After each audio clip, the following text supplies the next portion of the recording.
quisiera empezar preguntándole algo, pero no quiero que me lo conteste, sino que lo piense, y es, ¿qué es la felicidad? No qué lo hace feliz, no qué lo hace sentir feliz. Porque hoy, por ejemplo, muchos hombres están viendo un partido y algunos están llorando y otros están felices porque un equipo salió y otro está adentro, ¿verdad? Entonces, no es que lo hace feliz, sino qué es la felicidad. ¿Qué es la felicidad? Y obviamente no quiero dar definiciones así, según la Real Academia de la Lengua dice que la felicidad es, no, sino pienso que la felicidad es como un estado, un momento en donde nos sentimos satisfechos, nos sentimos plenos, nos sentimos alegres. Pero así como hay momentos de felicidad, hoy hay otros momentos que no son tan felices. Hay otros momentos que son de nostalgia, de tristeza, de angustia. Hay otros momentos que son de preocupación, hay otros momentos que son de enojo, de frustración, de rabia.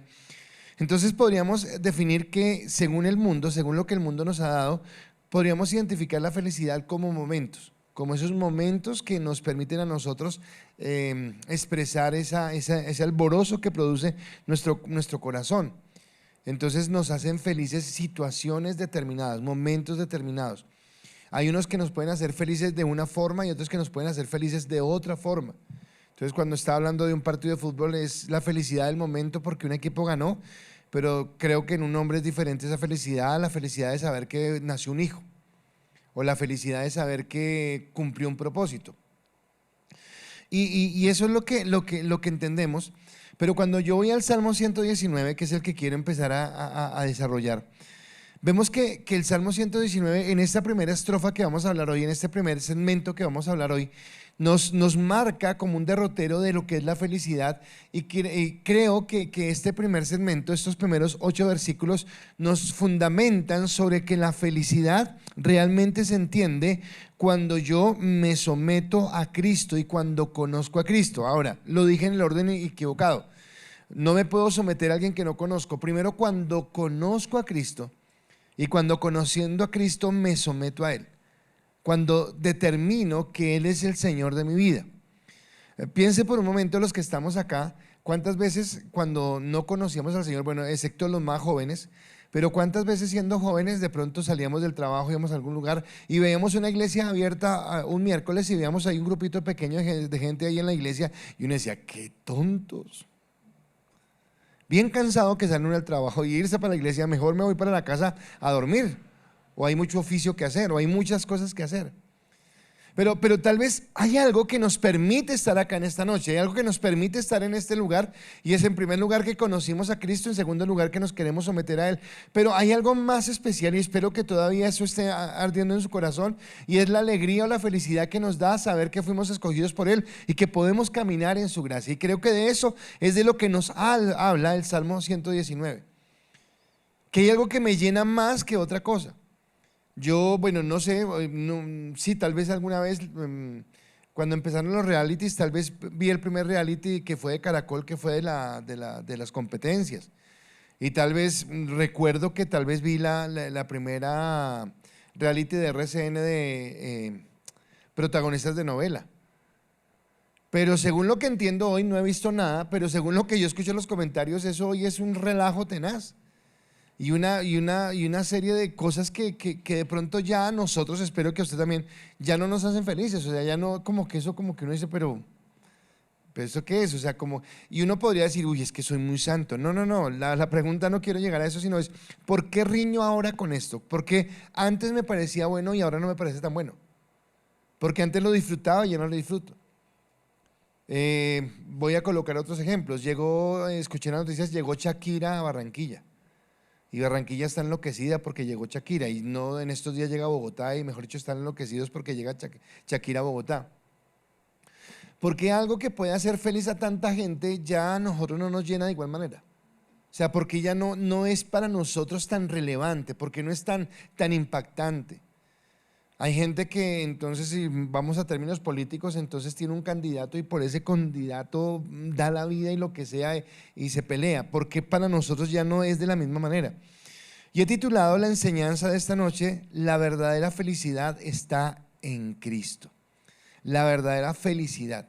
Y estoy hablando de una felicidad que no solamente es esa felicidad emocional, que no es solamente esa felicidad que produce la buena noticia, que produce un buen momento, que produce la buena situación que esté viviendo, sino estoy hablando de una felicidad permanente. Estoy hablando de realmente ser una persona que se siente feliz en cada instante. No estoy diciendo que la persona feliz que se siente así de una manera cotidiana o de una manera permanente no tenga problemas. No estoy diciendo que no hay adversidades, no estoy diciendo que no hay situaciones difíciles, porque mientras que estemos en este mundo y mientras que estemos en este cuerpo vamos a tener momentos difíciles, porque hacen parte de la vida. Pero que en medio de la adversidad que podamos estar viviendo, en medio de la circunstancia difícil, sabemos que tenemos una esperanza y que tenemos algo que nos llena el Señor en nuestro corazón. Así que la primera estrofa del Salmo 119 inicia con 2 versículos que, vuelvo y digo, creo que es la base de todo el resto que hay en los 170 y pico versículos que tiene el Salmo. Y dice el versículo 1 y 2: felices son los íntegros, los que siguen las enseñanzas del Señor. Versículo 2 vuelve y reitera: felices son los que obedecen sus leyes y lo buscan con todo el corazón. Entonces está determinando la felicidad, está determinando la alegría en varios aspectos. Está diciendo que la felicidad está en ser íntegro. Está diciendo que la felicidad está en los que siguen las enseñanzas del Señor. Después dice que son los que obedecen sus leyes y los que lo buscan de todo su corazón. Dice, esas personas realmente son los que son felices, los que pueden alcanzar esa felicidad. Ahora, concuerda con el Salmo 1, que empieza de la misma manera: bienaventurado el que no anduvo en consejo de malos, ni en sillas escarnecedores. O sea, está hablando en el mismo sentido y no se refiere a una felicidad temporal, a una felicidad del momento, sino que está hablando de una felicidad permanente. Cuando yo veo la Reina Valera no lo habla como felicidad, sino lo habla como bienaventurado. Entonces, si usted ha escuchado muchas definiciones de bienaventurado, algunos dicen que es 3 veces feliz, otros que es 7 veces feliz, que es muy contento, que es muy feliz. Bueno, yo quisiera hablarlo más bien como que eso que estamos diciendo, pero bienaventurado es alguien que tiene una vida plena, una vida que puede marcarse en diferentes circunstancias. Entonces no estamos diciendo que creció mucho en un área, entonces se volvió muy rico, millonario, pero haciéndose rico se llevó por delante a su familia, a su vida, quedó solo. O no estamos hablando de alguien que se dedicó a contemplar su familia y no sé qué, pero pues la contempló tanto que nunca fue a trabajar, nunca hizo nada y están a punto de botarlos a la calle, pero bueno, igual andan juntos. No, estoy hablando de una felicidad que es algo que me permite a mí tener la plenitud en diferentes áreas. Los que somos más adultos, porque vuelvo y digo, no puedo hablar por los jóvenes, aunque los jóvenes también lo experimentarán de alguna manera. Pero sabemos que cuando llegamos a Cristo, Él empezó a ordenar nuestra vida. O sea, no fue que hoy me hice cristiano y ya mañana estaba todo solucionado. No, Él ha empezado a ordenar nuestra vida, Él ha empezado a orientar nuestra vida. Y sin darnos cuenta, entonces la felicidad no es solamente, la felicidad no se limita a momentos donde me río, donde me gozo, porque hoy estoy muy feliz porque me pasó esto o aquello, sino que la felicidad se va convirtiendo en un estilo de vida porque estoy entendiendo que lo que estoy haciendo es correcto, que lo que estoy haciendo va en pos de glorificar a Dios. Y como que mi vida se va ordenando, entonces ordené mi vida emocional, ordené mi vida espiritual, que era lo primero. Empiezo a ordenar entonces mis finanzas, empiezo a ordenar mi salud, empieza a cambiar, mi relación con las personas que amo empieza a cambiar, mi concepción o mi precepto empieza a cambiar y voy caminando de esa manera. Entonces no se limita solamente a algo temporal, sino que va más allá. Los salmos, el Salmo 119, por ejemplo, va más allá y habla que la felicidad es aquel que encuentra en Dios algo que vale más aún que el dinero. O sea, dice, Dios vale más que el dinero. Bueno, ahora, eso lo entendemos nosotros. Pero ¿es real eso en nuestra vida? Cuando yo entiendo que Dios es más que el dinero, o cuando nada me produce tanto placer, y la palabra la estoy utilizando a conciencia, placer, porque a veces esa palabra placer la podemos malinterpretar con pecado, porque generalmente nos hablan de que la gente que es placentera o la gente que se place en cosas malas y en cosas… No, nosotros también podemos sentir un placer, pero es un placer diferente. porque mi placer está en agradarlo, mi placer está en sentirme gozoso en Él. Así que en este contexto de felicidad, entonces lo que está haciendo el Salmo es rompiendo los paradigmas. Algo que Dios nos está viniendo hablando en los grupos, y creo que en la iglesia, pero en los grupos también lo veo, es como romper el paradigma de mi pensamiento alineado a. O sea, yo pienso como piensa el mundo. Cuando yo hablo de que hay una prédica malsana, tal vez cuando yo hablo de esa prédica malsana es porque hay una prédica que ha querido alinearse con el pensamiento del mundo. Entonces, si la gente lo que busca y lo que encuentra la felicidad es cuando es muy adinerada, entonces vamos a hablar un evangelio donde te dice que Dios te va a prosperar y Dios te va a hacer rico, y cuando seas rico vas a ser feliz. No, espere, no, eso no dice la palabra. O vas a encontrar la plenitud porque vas a encontrar a, qué sé yo, eso que sueñas que te... No, eso no lo dice. O sea, no, alcanzar cosas no me hace feliz. Creo que lo decía el domingo, yo puedo tener una meta en mi vida, pero alcanzando una meta después voy a querer otra meta diferente. Los que tenemos carro, el primer carro que tuvimos no fue el mejor carro, no fue la mejor, la gama que quisiéramos. De pronto conseguimos, qué sé yo, en mi época un Renault 4, o en su época otro carro, y éramos felices con ese carro. Éramos felices hasta que pasó otro y nos adelantó en la autopista y dijimos, uy, pero este ya no me gusta, porque ya no completa mi felicidad. Entonces vemos que el mundo nos enseña a poner nuestra mira en que nos va a hacer feliz el tener algo que nos distinga sobre otros, que nos dé placer mundano o humano, si se quiere, pero no en algo realmente que nos lleve a algo diferente. Entonces podemos concluir que la felicidad no está en cumplimiento de metas. La felicidad no está solamente en la satisfacción de deseos egoístas, sino que la plenitud está en prestarle atención a la ley. Ahora, no estoy hablando de la ley completa que le dieron al pueblo de Israel, no, estamos hablando de la ley moral. Y entonces no le estoy hablando, sí le estoy hablando de los 10 mandamientos, pero les voy a hablar de los 10 mandamientos como nos los enseñó Jesús. Y cómo Jesús nos enseñó los 10 mandamientos. Es entender que la felicidad verdadera del ser humano está cuando quiere amar a Dios y colocar a Dios en primer lugar, y cuando quiere mirar a los semejantes y respetarlos y honrarlos como Él quisiera ser respetado y honrado. Y esa es la verdadera felicidad. Cuando yo entiendo quién es Dios en mi vida, cuando yo puedo entender la grandeza, lo que Dios ha hecho por mí, cómo me ha amado, y que entonces yo en retribución quiero amarlo de esa manera. Va a ser imposible que yo ame a Dios como Él me ama a mí, porque el amor de Dios hacia mí fue incondicional. Pero el amor nuestro siempre está condicionado, pero estamos creciendo en el proceso de amarlo por encima de. Pero también cuando yo me detengo a pensar que no es solamente el deseo mío, sino cuando puedo amar a otros. Y obviamente empieza en la familia, ¿verdad? Cuando puedo amar al esposo o a la esposa o a los hijos, cuando puedo amar a ese familiar lejano, a ese familiar que es complicado. ¿En todas las familias hay gente complicada o solamente en la mía?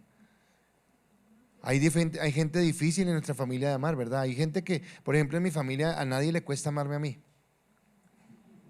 Pero hay gente que nos cuesta más porque tiene una forma, porque tiene un estilo, porque tiene algo. Ahora, pero cuando yo sigo creciendo en el Señor, ya no me limita solamente al círculo de mi familia, sino ya me lleva a mirar a otros. Ya me lleva a amar a otros. Gente que no tiene nada que ver conmigo, pero con la cual yo puedo ser condescendiente, con la cual yo puedo ser generoso, con la cual yo puedo extender mi amor. Y entonces se lo genera en una nueva familia que nos da. Y esa nueva familia que nos da es la iglesia. Entonces resulta que ahora yo me estoy preocupando por alguien que no era de mi familia. Antes yo solamente pensaba en mi familia, pero ahora estoy preocupado por cómo está esta persona, cómo está fulanito, cómo está sultanito. Y me lleva al fondo a amar a aquel que se pierde y hacer algo por el que se pierde. Porque entonces, y encuentro en eso satisfacción, porque veo que ya no me lleva a alimentar un egoísmo que me aísla de la gente, sino me ayuda a alimentar un amor que fue el amor con el que Cristo nos amó a nosotros. Y eso es lo que marca la diferencia. Entonces podría yo decir como primer punto que somos felices porque alcanzamos su gracia. O sea, realmente la felicidad la marcó que alcanzamos su gracia. No sé cuántos podrían decir hoy, y espero que estén de acuerdo conmigo, y si no lo están, solamente que lo reflexionen en su casa.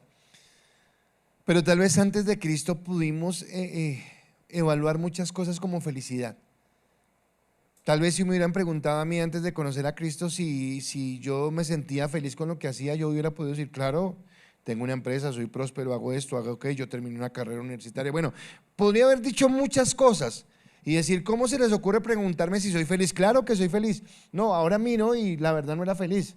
La verdad era que en el fondo era una persona amargada, era una persona frustrada, era una persona llena de caretas. Ahora, sí tenía cosas que mostrar a los demás que me hacían sentir feliz. Sí tenía algo que mostrar porque generalmente queremos mostrar algo. No sé si usted da cuenta, pero queremos mostrar algo porque el mundo nos evalúa por lo que tenemos. Entonces usted quiere mostrar sus logros económicos o quiere mostrar sus logros académicos o quiere mostrar sus logros, qué sé yo, en algún área. Y si no tiene logros que mostrar, entonces buscará algo o simplemente dirá, pues de malas, si no les gusta así, bien. Pero no somos plenos, sino simplemente queremos mostrar la felicidad como algo que. Pero al final de cuentas entendemos que eso no es el todo de la vida. Pero cuando conocemos a Cristo, cuando alcanzamos a Cristo, es más, dije más también, cuando no lo alcanzamos, no, cuando Cristo nos alcanza a nosotros, es cuando realmente encontramos la felicidad. Y quiero que lo piense desde su propia experiencia, porque el versículo 3 y 4 de esa primera estrofa del Salmo 119 dice: no negocian con el mal y andan solo en los caminos del Señor. Nos ha ordenado que cumplamos cuidadosamente tus mandamientos. Entonces yo pienso que este inicio, al igual que el Salmo 1, a mí inicialmente me parecía como frustrante, humillante. Porque está diciendo, y entonces está juicioso, camina bien, así como rectico. Y creo que ninguno de los que estamos acá podría decir, uy, no, yo clasifico para eso, ese soy yo, está hablando de mí. No está hablando de mí. No, yo no me deleitaba en los mandamientos de Dios, yo no me acercaba a Él, yo no caminaba en esto. Así que podría yo decir, no, pero esto es como humillante, porque lo que está haciendo es como diciéndome, alto, no puedes pasar, no puedes entrar en este lugar porque tú no calificas. Tú no eres esa persona que ha caminado rectamente, tú no eres esa persona que se ha deleitado en la palabra de Dios, así que déjame decirte que estás en el lugar equivocado, tienes que cambiar de rumbo e ir a otro lugar porque este no es tu lugar. Podríamos pensarlo de esa manera. Ninguno de nosotros, ningún ser humano ha podido cumplir esa ley como lo dice el salmista. Ninguno de nosotros dice, yo me deleito todos los días en los mandamientos de Dios y hacer su voluntad es lo que me mantiene vivo. No es esa la verdad. Pablo dice en el Romanos capítulo 3 versículo 23, pues todos hemos pecado, nadie puede alcanzar la meta gloriosa establecida por Dios. Y entonces mi pregunta es, bueno, ¿y si no podemos alcanzarla? Y si él está diciendo al principio que somos bienaventurados, pero después nos va a frustrar, ¿en qué quedamos? ¿Si somos o no somos bienaventurados? ¿Si hemos alcanzado la felicidad o no hemos alcanzado la felicidad? Y entonces tendría que irme al Antiguo Testamento y tendría que pensar en Israel. A Israel le fue dado la ley, ¿verdad? En el monte Sinaí, entregados a Moisés para que cumplieran esas leyes, y que el que cumpliera esa ley ciertamente viviría. Pero mi pregunta es, cuando Israel inicia desde la ley o Israel inicia desde la gracia. Y entonces me voy a remontar a Abraham, y Abraham, que es el primero en un pueblo que ha apartado a Dios. Porque Israel, y déjenme ir un poquitico a la historia, capítulo 1 al capítulo 10 del Génesis, nos habla es de la tragedia del hombre, de cómo en el capítulo 1 y en el capítulo 2 Dios quería hacer algo perfecto, algo hermoso, algo bien bello. Capítulo 3, el hombre se rebela en contra de Dios, desobedece su palabra, es cortado de la presencia de Dios, pierde su posición en Dios. Y el capítulo 4, 5, 6, 7, 8, 9 y 10 nos hablan de la tragedia, un primer asesinato, unos hermanos teniendo envidia el uno del otro, el dolor que siente Dios por haber creado un ser humano tan corrompido, tan malo, tan perverso, y que la palabra diga que le dolió en el corazón a Dios haber hecho al hombre, quiere decir que la maldad que alcanzó el hombre en esa primera etapa fue tan grande que Dios se arrepintió de hacerlo, al punto que decidió destruirlo. Aparece otra vez la gracia del Señor, apartando a Noé, mandándole construir un arca, salvar su familia, volver a empezar a hacer toda la humanidad. Mas sin embargo, ahí mismo el hombre vuelve y endurece su corazón, y entonces trata de construir una torre que llegue hasta el cielo para poderse apartar de Dios. Y en todo lo que el hombre trata de hacer para alcanzar su felicidad, no es feliz. Caín quiso ofrecer cualquier ofrenda y sintió celos de su hermano Abel y lo asesinó, pero cuando lo asesinó no fue feliz. Y tal vez la gente se apartó y construyó una gran torre, pero no fue feliz. Y empezó a vivir de una manera desordenada, pero no fue feliz. Y hasta ese momento Dios trataba con toda la humanidad, pero entonces como que hay un momento, como un paréntesis, donde Dios deja a toda la humanidad y dice: oiga, voy a apartar a este pueblo. Llama a Abraham, abandona tu tierra, tu parentela, abandona tu casa y ve al lugar que te indicaré. Y Abraham e Israel nos representa a nosotros. ¿Y de qué manera nos representa a nosotros? Que en medio de un mundo que vive en pecado, que vive en dolor, que vive en desgracia, que no encuentra, por más que intenta encontrar la felicidad, no la encuentra, Dios decidió apartarte a ti, apartarte a ti, apartarte a ti, apartarme a mí, y reunirnos y decir: ok, vamos a ser un pueblo especial. Eso fue lo que empezó en el Antiguo Testamento por gracia en Abraham. Abraham no tenía algo especial más que las demás personas que vivían en ese tiempo, pero alcanzó la gracia del Señor y por la gracia lo apartó. Así que Israel inicia es por gracia, no porque fuera el mejor pueblo. Es más, si uno mira a Israel, es el peor pueblo. Hoy la gente, mucha gente, no los cristianos, pero mucha gente odia a Israel. Ahora nosotros oramos por la paz de Jerusalén, Dios nos habla de esto. Pero el hecho de que oremos por la paz de Jerusalén no quiere decir que cerremos nuestros ojos y no reconozcamos que hay momentos donde se equivocan, que hay momentos donde son crueles, que hay momentos donde endurecen su corazón. Pero es por la gracia de Dios que fuimos apartados. Así como Israel en el Antiguo Testamento fue por la gracia de Dios que fue apartado. Así que ese pacto hace que ellos empiecen a caminar con Dios, y cuando Dios los lleva al desierto, a Egipto, son esclavos en Egipto, después los saca con mano poderosa de Dios y los lleva al desierto, y toma a Moisés y los lleva al monte y le da las tablas de la ley. Créame que así como lleva a Moisés, no está diciendo: voy a darles esto porque estoy seguro que ellos van a cumplir. No, Dios de antemano sabía que no lo cumpliríamos. Pero es algo muy sencillo de entender. ¿Por qué no cumpliríamos la ley? Porque es que estamos hablando de una ley que nos manifiesta, que nos presenta, que nos muestra a un Dios perfecto, a un Dios recto, a un Dios inmutable, a un Dios que no tiene tacha, que no tiene mancha, que no tiene nada en él que sea imperfecto. Y le está pidiendo a hombres imperfectos, caídos en el pecado, en una naturaleza pecaminosa, que cumplan esos mandamientos para que se acerquen a Él. Ahora, o Dios es malo, o Dios está jugando con nosotros, o Dios quería que nosotros entendiéramos nuestra incapacidad. Y de las tres que acabo de decir, creo que la que yo me quedo es como que Dios quería que nosotros fuéramos conscientes de nuestra incapacidad. Pero vuelvo a decirle acá algo que voy a repetir en un momento en la prédica y que lo dije el domingo. El mundo en el que vivimos es consciente de su incapacidad. En un mundo que hoy llama a lo bueno malo y a lo malo bueno, es consciente. Entonces quiere decir que no todo el mundo, la ley ¿a quién se la dieron? Al pueblo de Israel. Israel era quien era consciente de que fallaba a Dios, no el mundo. El mundo estaba en sus idolatrías, el mundo estaba en su pecado, el mundo estaba en su vanidad, pero Israel era consciente. La ley lo llevaba a ser consciente. Es más, la ley como que colocaba una línea, como que oiga, no se aleje tanto, no se vaya tanto. Mas sin embargo usted ve Josué, Jueces, Y ve a un pueblo que parece una montaña rusa, que busca a Dios, que se acerca a Él, que lo ama, y cuando empieza a prosperar, cuando empieza a ser bendecido, como que se olvida de Dios, como que se aparta de Dios, como que están asustando todo lo que pasa, y vuelve otra vez la necesidad de acercarse a Dios, de encontrar a Dios. Ese Israel nos representa a nosotros. Representa nuestra forma, lo que somos nosotros. Así que Dios no está esperando que ojalá ellos cumplan la ley para que se acerquen. No, no, no. Dios no está esperando eso.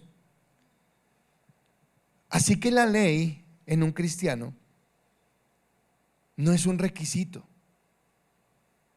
Dios no nos está pidiendo que nosotros cumplamos la ley para que alcancemos su gracia. No, no, no. Su gracia nos alcanzó sin el cumplimiento de la ley. Y entonces, ¿qué papel juega en nosotros la ley? Gratitud. Gratitud a un Dios que me ha amado. Gratitud ahora por un nuevo nacimiento, el poder caminar de una manera diferente.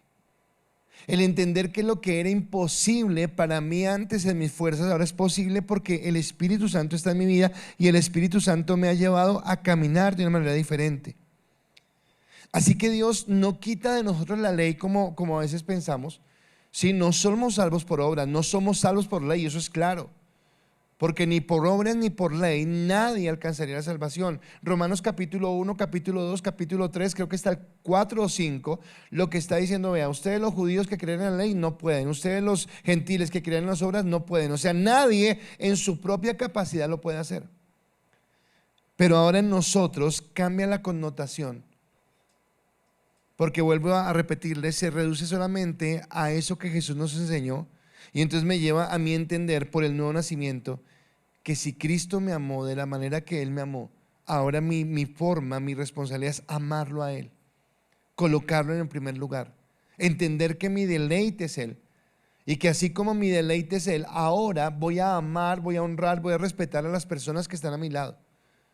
Voy a mirarlas no como si yo fuera superior, sino como superiores a mí. Yo no sé, alguien escuché, no sé si fue mi esposa o alguien escuché que decía, sí, creo que fue mi esposa, leyendo el libro que están ustedes leyendo en la alabanza, en Saetas.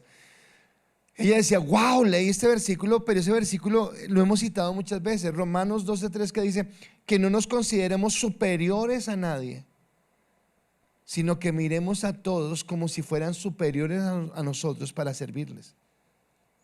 Y fue lo que hizo Jesús, fue lo que hizo Cristo siendo Dios. Se humilló a sí mismo para restaurarnos. Así que la gracia es la que me lleva a ser feliz.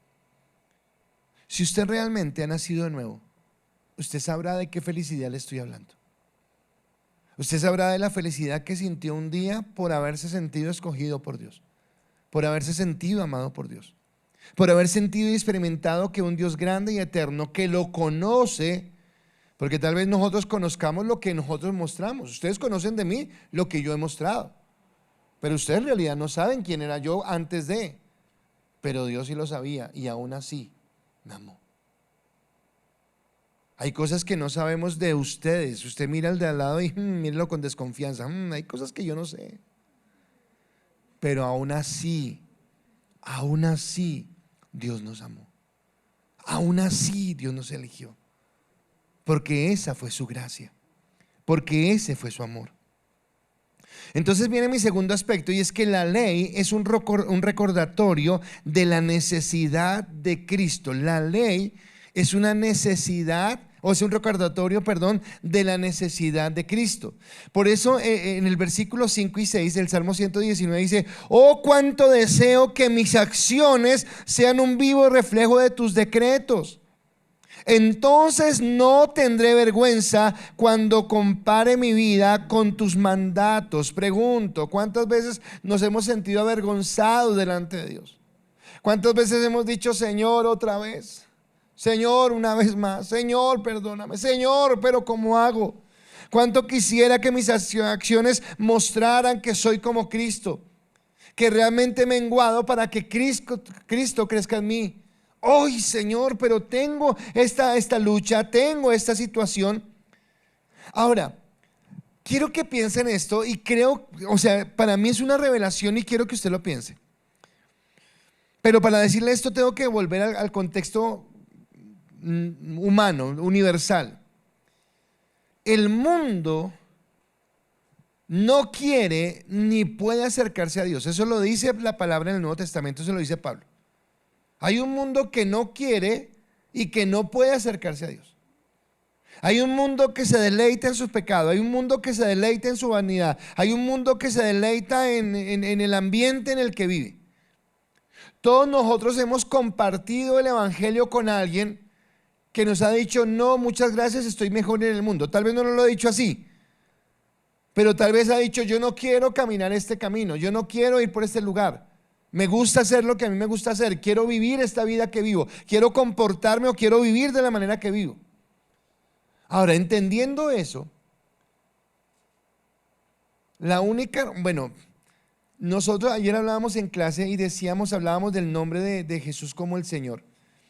Y decíamos que nosotros de pronto inicialmente podemos llamar a Jesús Señor como una forma de respeto. Sí, Jesús es el Señor, pero tal vez yo no alcance a entender la dimensión de lo que significa reconocerlo como Señor. Pero cuando empiezo a caminar en mi diario vivir, y cuando entiendo que realmente fue que Él me compró con su sangre y que yo no tenía escapatoria, o sea, yo no tenía esperanza, mejor.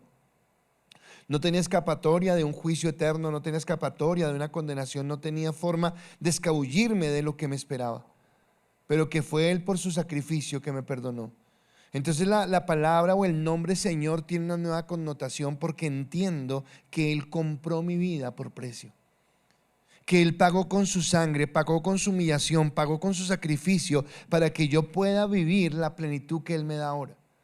Ahora, cuando yo lo entiendo de esa manera, entonces pasa algo, y espero que nos haya pasado a todos, y es que soy consciente de lo pecador que soy. Ahora, no me responda, sino pregúnteselo para usted mismo. ¿Usted es consciente de lo pecador que es? ¿Usted es consciente de la lucha que usted tiene con la maldad? Ahora, esa evidencia o esa revelación que usted tiene se la da el Espíritu Santo, porque el Espíritu Santo es el que nos convence de pecado. El Espíritu Santo es el que nos convence de que hemos caminado por un camino equivocado.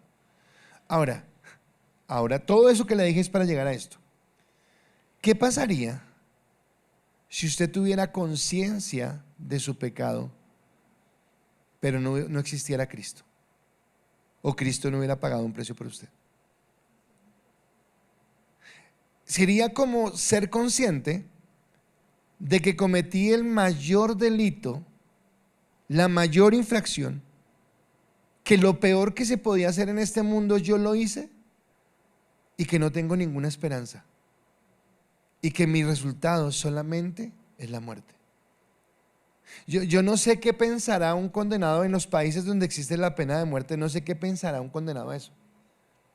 Porque para mí es una bendición que yo no sepa cuándo voy a morir. Porque es muy tenaz, están asustando, le dije.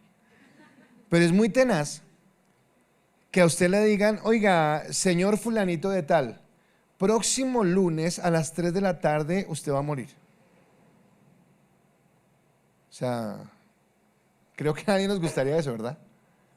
A mí no me gustaría andar con un sellito de caducidad, ¿verdad? Vence él. ¿Te imaginas cómo sería? Vence él.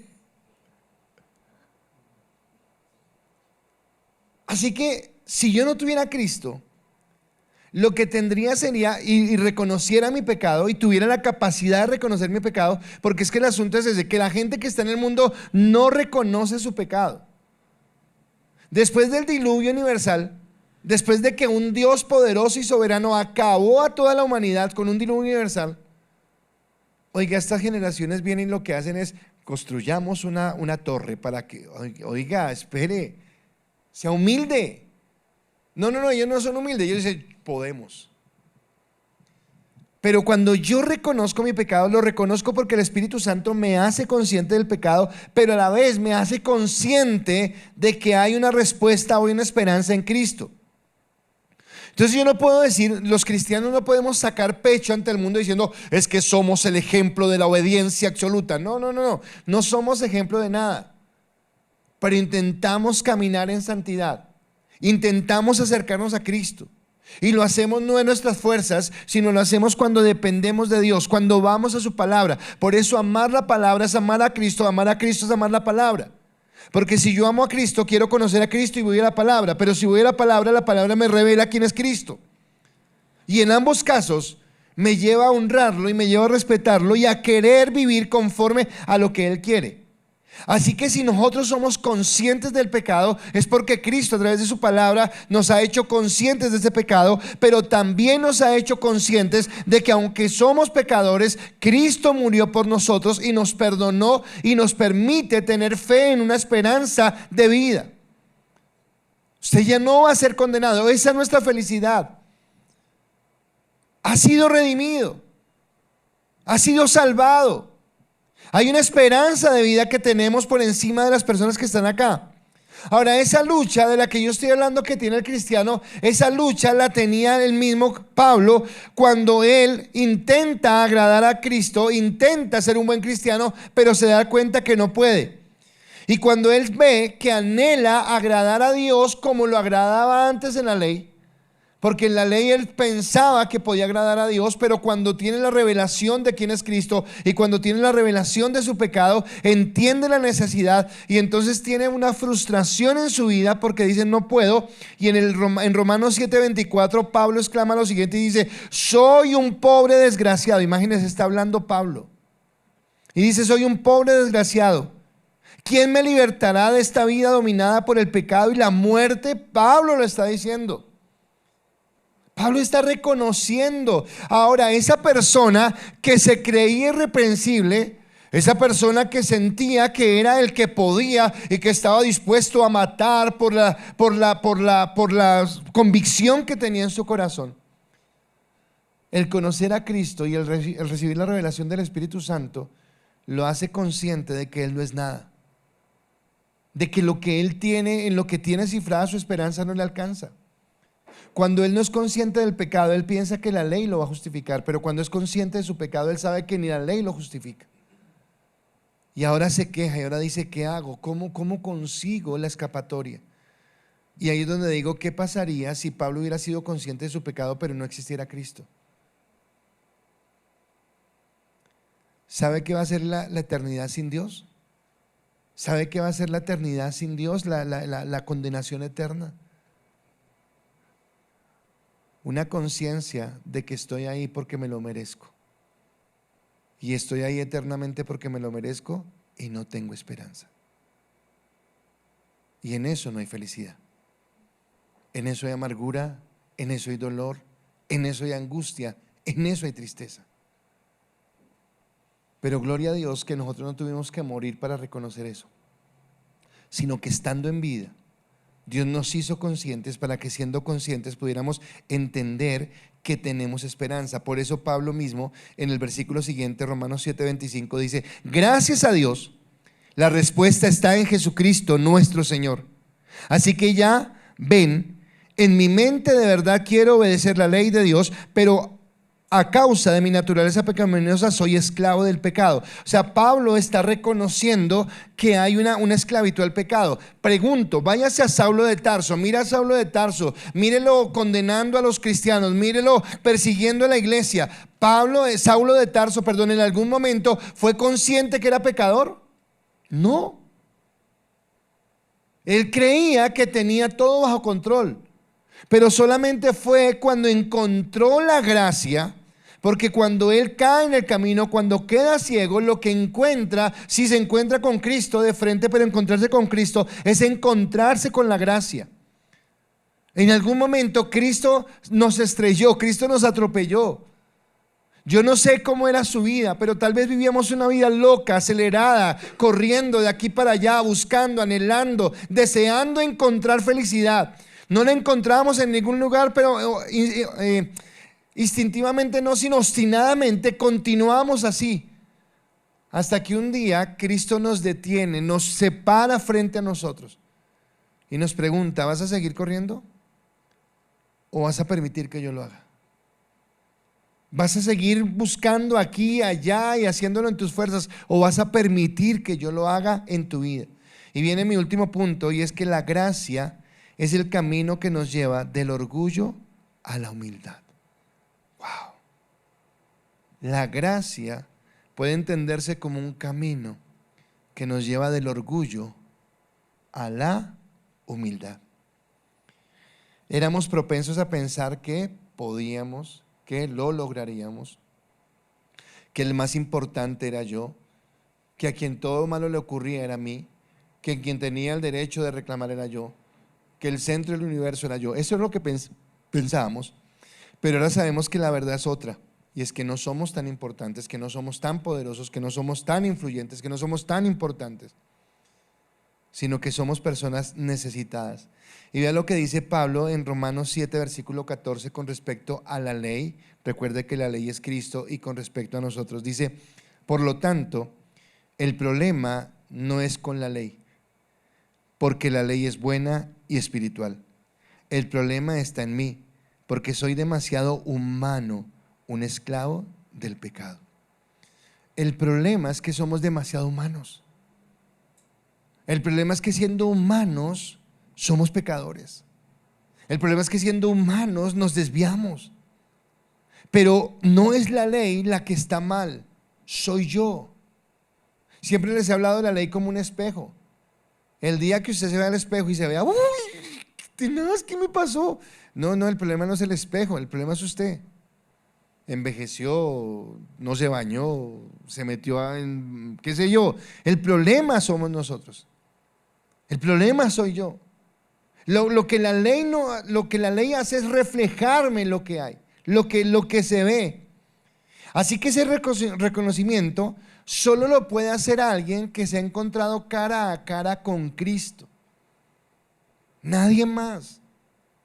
Alguien que realmente ha descubierto en Cristo al hombre perfecto, al Dios perfecto, a la persona perfecta, y que quiere acercarse a Él. Por eso la estrofa del Salmo 119 termina de la siguiente manera y dice: a medida que aprendo tus justas ordenanzas, te daré las gracias viviendo como debo hacerlo. Escúcheme, a medida que aprendo tus justas ordenanzas, está diciendo que va en un proceso. Ya no es el que es perfecto, ya no es el... No, voy aprendiendo, Señor. Voy en el camino, voy caminando hacia ese proceso y te daré las gracias viviendo como debo hacerlo. Obedeceré tus decretos. Y me encanta la última estrofa: por favor, no te des por vencido conmigo. Imagínense que el salmista está siendo tan consciente de su debilidad que le está diciendo: Dios, no te canses, no te canses, sé que me equivoco, sé que una y otra vez erro, sé que una y otra vez desvío el camino, sé que una y otra vez pierdo la mirada, debo tenerla. Dios, no te canses. No te canses, es decirle: no acortes tu gracia, no te limites conmigo. Creo que lo que Dios quiere es que reconozcamos esa necesidad. Obviamente Él nos lleva a la santidad, Él nos lleva a caminar, pero el reconocer esto, que no te canses conmigo, es decirle: Dios, quiero caminar como tú quieres que camine, quiero vivir para ti, quiero glorificarte, es el deseo de mi vida, pero por favor ayúdame. No me dejes olvidar que no es por mí, que no llegará a un punto donde estaré sobre el bien y el mal. ¿Qué es lo que a veces le pasa a algunas personas? Y es que nosotros pensamos que estamos, nosotros no pensamos, sino que a veces llegamos a un nivel espiritual que pensamos que estamos por encima de los demás. Ya yo soy bueno, no, nunca vamos a estar en un nivel que nos lleve a estar por encima de nadie. Todos los días, lleve un día de cristiano o lleve 20, 50 años de cristianos, todos los días lo necesito. Todos los días necesito ir humillado delante de Él y decirle: Dios, acá una vez más estoy, reconociendo mi debilidad, reconociendo que soy pecador, reconociendo que te necesito. Y el reconocer que necesito a Cristo, escúcheme, es la inspiración que necesitamos para vivir diferente. El reconocer que necesito a Cristo es mi inspiración para vivir diferente. Así que ya guardo la ley, pero ya la ley no son las frías tablas escritas en piedra que Dios le entregó a Moisés en el monte Sinaí. No, ya no son esas frías tablas, donde simplemente se trataba de cumplir esto, de cumplir aquello. No, no, no, no. Sino que ahora el Espíritu Santo, cuando usted va a la palabra que es Cristo, toma las palabras de Cristo y las esculpe en su corazón. Para que usted ya no viva con temor a un castigo, porque no tiene temor a un castigo, porque usted sabe que la gracia de Dios lo ha alcanzado, sino que usted quiera vivir para honrar al Dios que le restauró, para bendecir al Dios que le bendijo. Ezequiel, hablando proféticamente de este momento, hablando de eso que iba a hacer Cristo en nuestra vida a través de la redención, a través de la obra del Espíritu Santo y a través de su palabra, Ezequiel 36:26 dice: les daré un corazón nuevo y pondré un espíritu nuevo dentro de ustedes. Les quitaré ese terco corazón de piedra y les daré un corazón tierno y receptivo. Esa es la diferencia que nosotros tenemos con el mundo. No que no nos equivoquemos, no que no fallemos, no que nuestra vida no siga la naturaleza pecaminosa, sigue ahí hasta que seamos glorificados. Pero ya no tenemos ese terco corazón de piedra, sino ahora tenemos un tierno corazón receptivo. El mundo ha engañado al mismo mundo y pretende engañarnos a nosotros cuando quiere que desviemos nuestra mirada de Dios, pensando que la felicidad lo vamos a encontrar en otro lugar. Pensando que la felicidad la vas a lograr cuando seas muy rico, cuando tengas ese puesto, cuando encuentres esa persona, cuando logres la estabilidad para tu vejez. Ese día vas a ser feliz. Ese día vas a descansar. Pero quiero decirle algo, y es que sin importar, porque no estoy hablando acá ya de pecado, estoy hablando de decisiones que tomamos, y sin importar lo que usted logre en esta vida, sin importar lo que usted alcance en esta vida, si Cristo no está presente en lo que usted logra, su final va a ser de dolor y de tristeza, porque es solamente en Cristo. Y quiero que lo entienda. Dice la palabra: ¿de qué le servirá al hombre si ganare todo el mundo, si su alma se pierde? En otras palabras, lo que el texto está diciendo es lo que yo acabo de decir. No importa que usted piense que alcance la felicidad porque consiguió a la persona, consiguió el dinero, consiguió la posición, consiguió el respeto, no importa. Si Cristo no está ahí, va a ser una felicidad temporal, va a ser una felicidad momentánea, va a ser una felicidad de ese instante, pero no va a ser realmente la felicidad que viene de Cristo, porque la verdadera felicidad solo está en Cristo. Y eso es lo que nos habla en esa primera estrofa el Salmo 119, que es en Cristo donde realmente encontramos la felicidad. Pero no estoy hablando de la felicidad que el mundo ofrece, que es momentánea, sino estoy hablando de esa felicidad que permanece, y que no solamente permanece, sino que se convierte en puente para llevarnos a una vida eterna que no tiene punto de comparación con lo que usted viva acá en esta tierra, por más que alcance lo que usted quiera alcanzar. Así que hoy yo le invito, en esta primera reflexión sobre el Salmo 119, que podamos entender que Cristo es nuestra felicidad, que realmente Él es nuestra plenitud, que en Él podemos encontrar. El resto de cosas que nos va a decir el Salmo 119 van a apuntar siempre a eso, a llevarnos a la felicidad. ¿Por qué? Porque el salmista está reconociendo que somos débiles, está reconociendo que nos equivocamos, está reconociendo que no somos tan obedientes, pero que estamos en un proceso de alcanzar esa plenitud. Y que esa plenitud, ayer les decía en la clase, y solamente lo quiero dejar acá: